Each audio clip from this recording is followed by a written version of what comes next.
This is World Comics Review, and I keep banging on about the Shitennoji market. Well, that's still cancelled, but twice a year in April and October there's a Shitennoji book sale, and apparently that's on today. Well, it's on from the 2nd of October, which is Friday, until the 7th of October. But Thursday, Friday and Saturday are my busiest working days, so now it's Sunday 4th of October, so I might as well go up there and have a look. And I can actually use that mini camera I bought ages ago.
Okay, I'm back and it's the next day.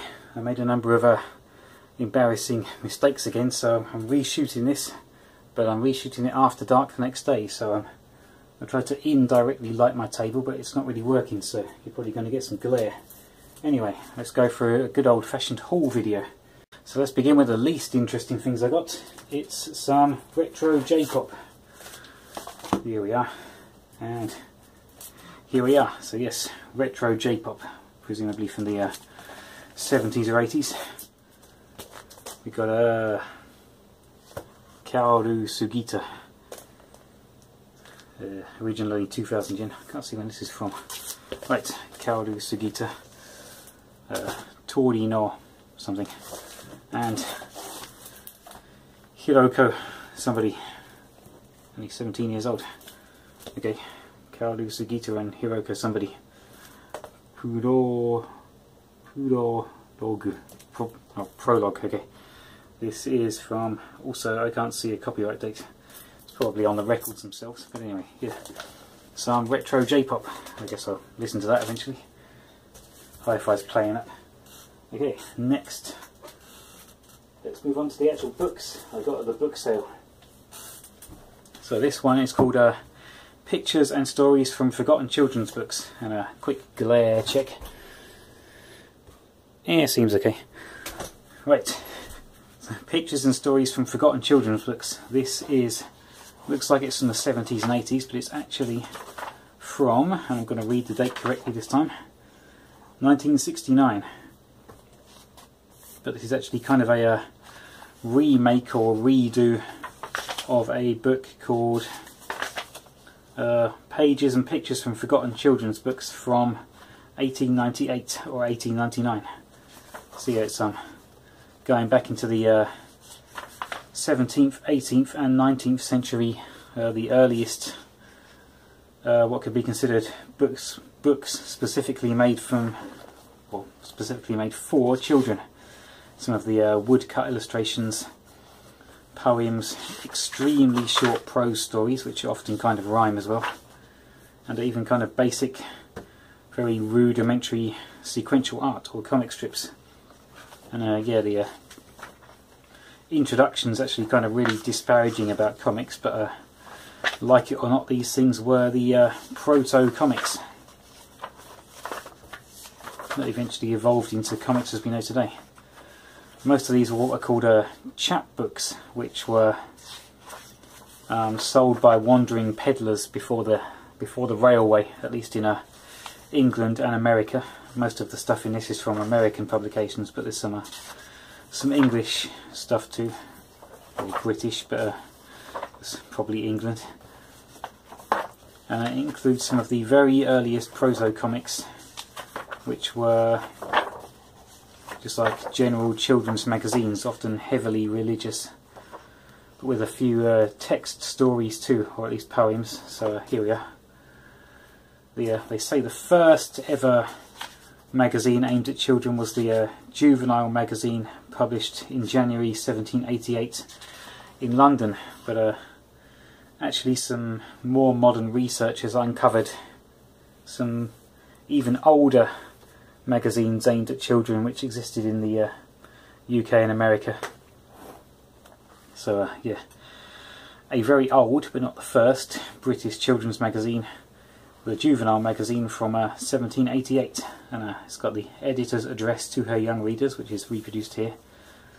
An early introduction to geography of the schoolboy, possibly a story.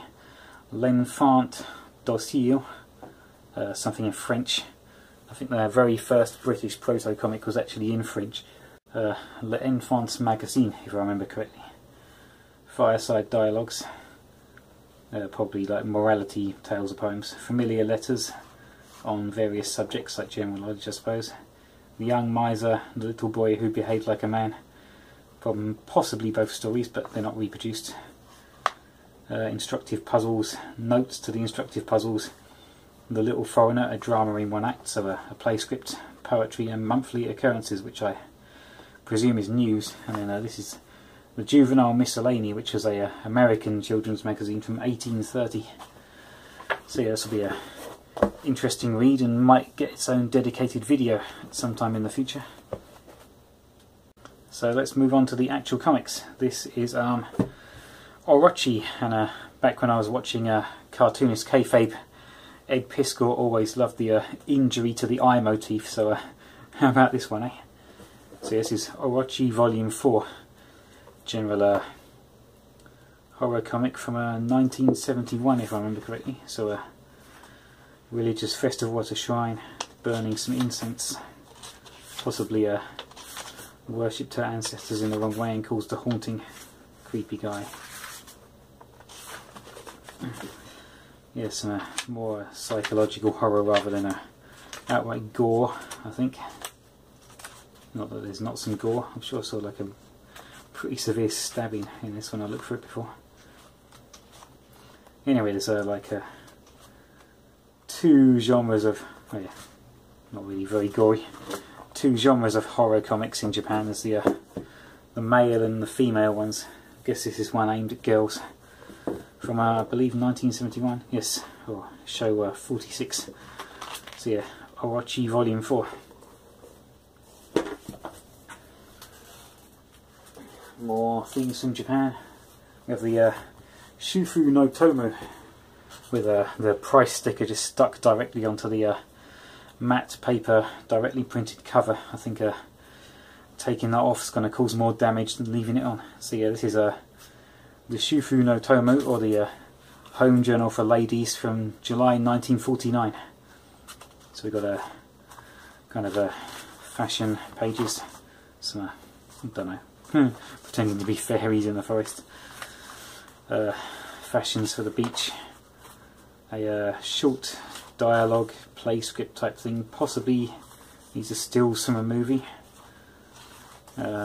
comic strip, simple comic strip, news articles, articles about daily life, serial stories, serial text stories, a bilingual Bugs Bunny. This is the old style of Disney comics and other old British and American comics. Had a dialogue in the balloons, but also kind of explaining what's happening underneath the panels. So this has been translated into Japanese, but this has been left in English. So yeah, a bilingual Bugs Bunny comic strip. More stories, travel articles, and so on. Typical things to knit, things to make. Still material shortages back in those days. Articles about your home, keeping the home. It's a 4.5 mat room, 3 mat room, kitchen, dining room, and so on. So yeah, Shufu no Tomo, not Tomu as I keep saying, from July 1949. Let's go back in time, and another women's magazine. This is the Fujin Clubu, or the Women's Club or Wives Club, from May. Which year? Show Jukyu, so May 1944. So a bit more serious content. Women wearing one of those air raid hoods, carrying a bucket of water. Women working in factories producing war materials. Lengthy poem about a shrine or something. Inevitable samurai anecdote. Oh yeah, this guy looks to be in a part of Manchukuo, the Japanese Empire in China.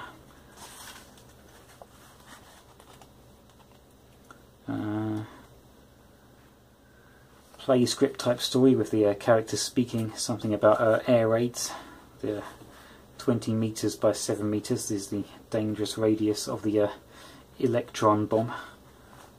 Keep every available vessel in your house filled up with water for fighting fires.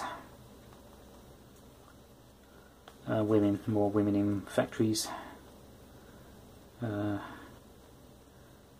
Text stories. More how to make your own clothes. Make this this outfit from old offcuts of materials, and you can easily roll the sleeves and legs up for when you're working around factory machinery. These are the patterns to make it. Story about pilots. Another kind of dialogue story by the look of it, about military pilots. Story about miners. This stage Japan's oil supply was extremely short, so they were talking about making liquid fuel from coal, as I talked about in the King Renamed Fuji article. More written stories, inevitable samurai story about guy committing seppuku or harakiri. More how to make your own clothes, how to efficiently cook your extremely meagre food rations, and so on. Another story about a sick woman and her husband who's probably going to go off to war and is unlikely to come back at this stage. Yep, the Fujin Karabu, May 1944. Sticking with the wartime theme, we have this one. So a quick glare check again. I'm going to leave it in the plastic. Yeah, glare's not too bad. Right, this is a Hinode. This is a sun and like sticking out. So Hinode or sunrise. So from the new year 1945. So beginning of the last year of the war. I guess these pilots are making a one-way trip, and it's dry now, but it's been water damaged in the past, so this cover's barely hanging on, so I won't take it out. But yeah, adverts on the back: vitamin B, Vita-Ray or Vita-Ray, kind of a vitamin drink. Lots of vitamin adverts to keep yourself healthy, so you can contribute to the war effort. This is comics, very few comic strips, lots of text, stories, serials and things. Appears to also be aimed at women, maybe, or like a general family audience. Yep, Hinode. Right, and the last one is another issue of Fuji. So this is as I said in a previous video, the renaming of King, which was Japan's most famous magazine, but they couldn't call it King in World War II because that's an English name. This is from August 1945, so very close to the end of the war, but this was probably prepared in June or July. So I've seen pictures of some issues of Shonen Karabu from the last month of World War II, and it was I think just 24 or 16 pages with no colour cover and just the stories starting on the first page. So yeah, they kept the magazines running right until the end of the end of World War II. So yeah, this is a issue of Fuji from the aimed at the last full month of World War II for Japan. And yeah, no adverts on the back, just this propaganda piece about keep on fighting. So there was no consumer products to advertise because all the factories have been destroyed at this point, or pretty much all of them. Even the fighter escorts that were escorting the bombers didn't have any Japanese fighter planes to fight, or very few anyway. So they just went down and strafed small factories while the bombers bombed the big ones. So yeah, there was no consumer products to consume by this point. Okay, now on to finished off the Japanese ones. So in another previous video I also said that I didn't have any Chinese landscape format picture book style Lian Huanhua comics. Well now I do. Pretty big one too. This is kind of like a almost B5, or yeah, B5 turned on its side and up a bit, but it's landscape format. This is the Kantu Shohua, which is all about military training or life in the army. So yeah, as you can see, kind of fairly sophisticated writing, but big illustrations. Although it has got this what's called pinyin, which is Chinese written with Roman letters. So Liulian Shushu Yingito, something or other, joining the army, propaganda lessons, bayonet practice, socialising with your comrades, articles about possibly World War II or maybe the Civil War, and some soldiers on winter training going out in the freezing cold, meeting some peasants who live in the cold, or maybe this guy's going back to meet his family, standing guard while your comrades sleep just about sheltered from the snow. Yo Chang Li Gimi. I'm gonna stop trying to read Chinese, I think. Medical training, grenade training. More more training, just talking about life in the army. Looking at the propaganda pictures in the barracks, thinking about when your father had to fight the evil Japanese. Fake bayonet training on each other using Japanese style kendo outfits. Going back to, you should join the army, queue up to join the army today. Soldiers helping civilians, I guess.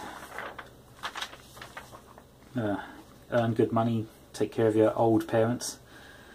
Your family will be proud of you, and so on. I don't know, someone's been over some of the pages with yellow crayon. So yeah, this is a Lian Huanhua from 1977.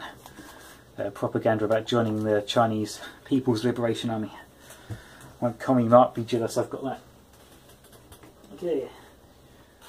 Monthly Chinese Story magazine from 1979 issue, or possibly from January 1979. This is the Beijing Xiaonian. So some photo articles on the inside covers. The rest is possibly fictional or factual, just text stories. I guess there was just a bunch of short propaganda stories, or just entertaining stories every month. This is about young romance, boy and girl at the beach. Another story about soldiers, or maybe like foiling some plot by organised criminals. The inevitable Chairman Mao article. Possibly an article about cooking or saving food, I don't know. Or just a story about a boy cook.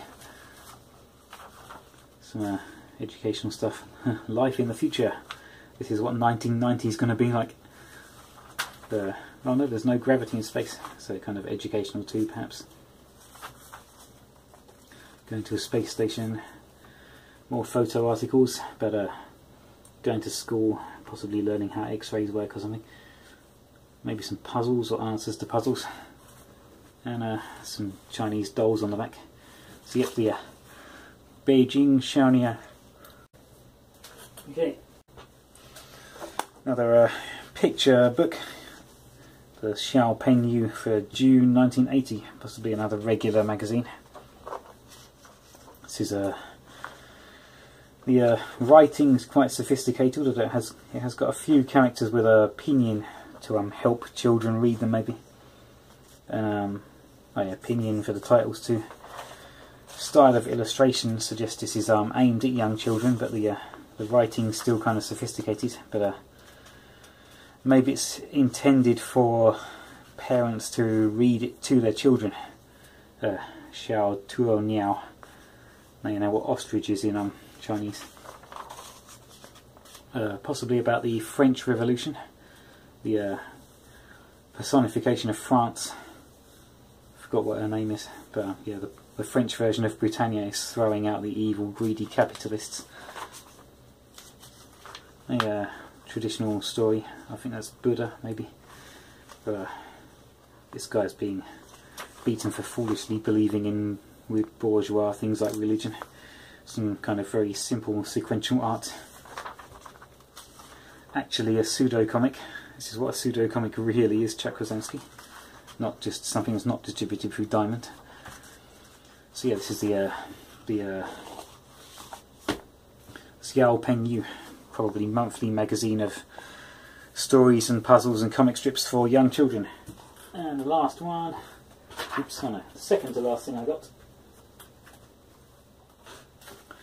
is this, the Dai Hua Hua Bao. Oh, this is flower. Now I know how to say flower in Chinese. It's possibly about a Muslim girl in Western China. This hat she's got is kind of like I think Muslim men in the Middle East, like men wear those kind of hats in the Middle East, maybe India. But yeah, it's about a girl probably in Western China. Kind of looks like a mosque, these patterns on the floor, so which direction to pray in. They still pray to the east in Western China, even though Mecca's to the west, I don't know. Yeah, just illustrations, quite well painted illustrations, and a text about their kind of maybe nomadic people too, living in these yurts in Western China. That's about it. Definitely Western China. It's got Chinese writing on the signs. In the previous take I started to think it might be Pakistan, but no, definitely China. I've got a radio too. Communism brings abundance. This is from, also 1979. Yep, so yeah, the Dai Hua Hua Bao. Another, maybe just a one-off book, maybe magazine. It says it's from May 1979. So yeah, last thing I got is another record, and it's also from China. So yeah, last time I went to that sale they had quite a bit of North Korean stuff. No records though, or CDs. But yeah, this year it was China's year to have some of their stuff sold. So yeah, this is songs all about Chairman Mao, Mao Zedong, and a 10-inch but vinyl and 33 1/3. But it's a really thick, heavy weight vinyl. Hipsters will be happy about this. Side 1, side 2, from 1967. So yeah, quite a thick and heavyweight vinyl. Put it back. And yeah, Chinese names and song information, and also written in English. So I think China at the time was kind of like North Korea is now, really kind of isolated and closed off to tourists. But I guess a few tourists still got to come and have extremely guided tours. Well, this was possibly also sent over to Hong Kong and sold there. So it's got English names too, and interestingly, they give their address as China Publication Center, PO Box 399, as Peking, not Beijing, which is kind of interesting. Although maybe that's for the benefit of English speakers who still regularly called it Peking at the time. And I guess the Chinese would, wherever the Chinese is, they'd pronounce it Beijing because that's how they say it in mainland China. So yeah, record of propaganda songs about Chairman Mao. I'll be playing that when my hi-fi's sorted out. I keep only getting one speaker to work. I don't know why. My speakers are 8 ohms. The amp's 8 ohms, but the amp's also really old, so sometimes I don't get one speaker working with my old amp too, so maybe I just need new speakers. They're pretty crappy. So yeah, that was the Shitennoji book sale haul for this 6 monthly period. The next book sale should be in April 2021, unless the coronavirus gets worse and they cancel it. And I don't know if the book sales being back on means that the antique markets will be back on every month. I might wander over there, although I spent about 7,000 yen on all this stuff, so I've kind of gone over budget for this month, so I might be able to walk around and get some video of the antique market, but I might not buy anything, or maybe just 1 or 2 really cheap comics. But anyway, that was the book sale for this year, and I'll do some more in-depth videos about some of these things one day.